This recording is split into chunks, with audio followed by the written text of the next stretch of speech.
eléyìí tí a mú wá yìí a wá fi ṣe àlàyé ìyẹn ata lè pè ní clarification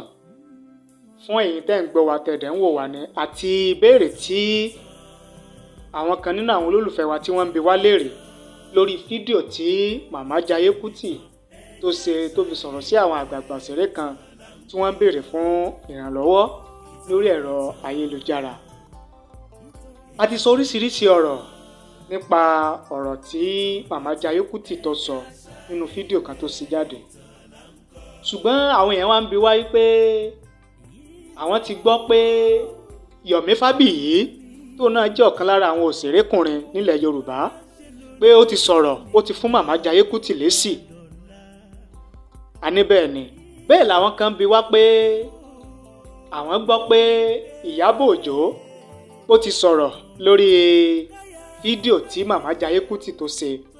wípé Iyabo Ojo pò náà ti fún màmá Jaiye Kuti ní èsì ọ̀rọ̀ wọn àti Yomi FABIYI. Ṣùgbọ́n a fẹ́ fi dá yín lójú, a sì fẹ́ kẹ́yìn lólùfà tẹ́ ń wò wá tẹ̀dẹ̀ ń gbọ́ wa, fẹ́ kẹ́ mọ̀ wípé àwọn ò tí ì gbọ́, a sì tí ì rí fídíò tí Iyabo Ojo tó ṣe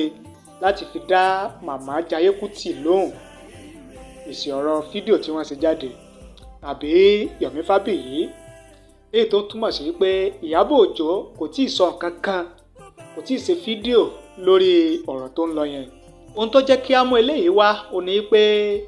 àwọn èèyàn ń pè wá, wọ́n dẹ̀ ń text wa wípé àwọn fẹ́ gbọ́, àwọn fẹ́ wo fídíò tí Iyabo Ojo tí ó ṣe tó fi dá màmá Jaiye Kuti lóhùn fídíò tí wọ́n ṣe. Ìdí nìyẹn tá a fi padà wá sórí ìkànnì yìí láti wá sọ fún yín pé àwọn ò tí ì rí fídíò àbí èsì ọ̀rọ̀ kankan tí Iyabo Ojo tó ṣe jáde o.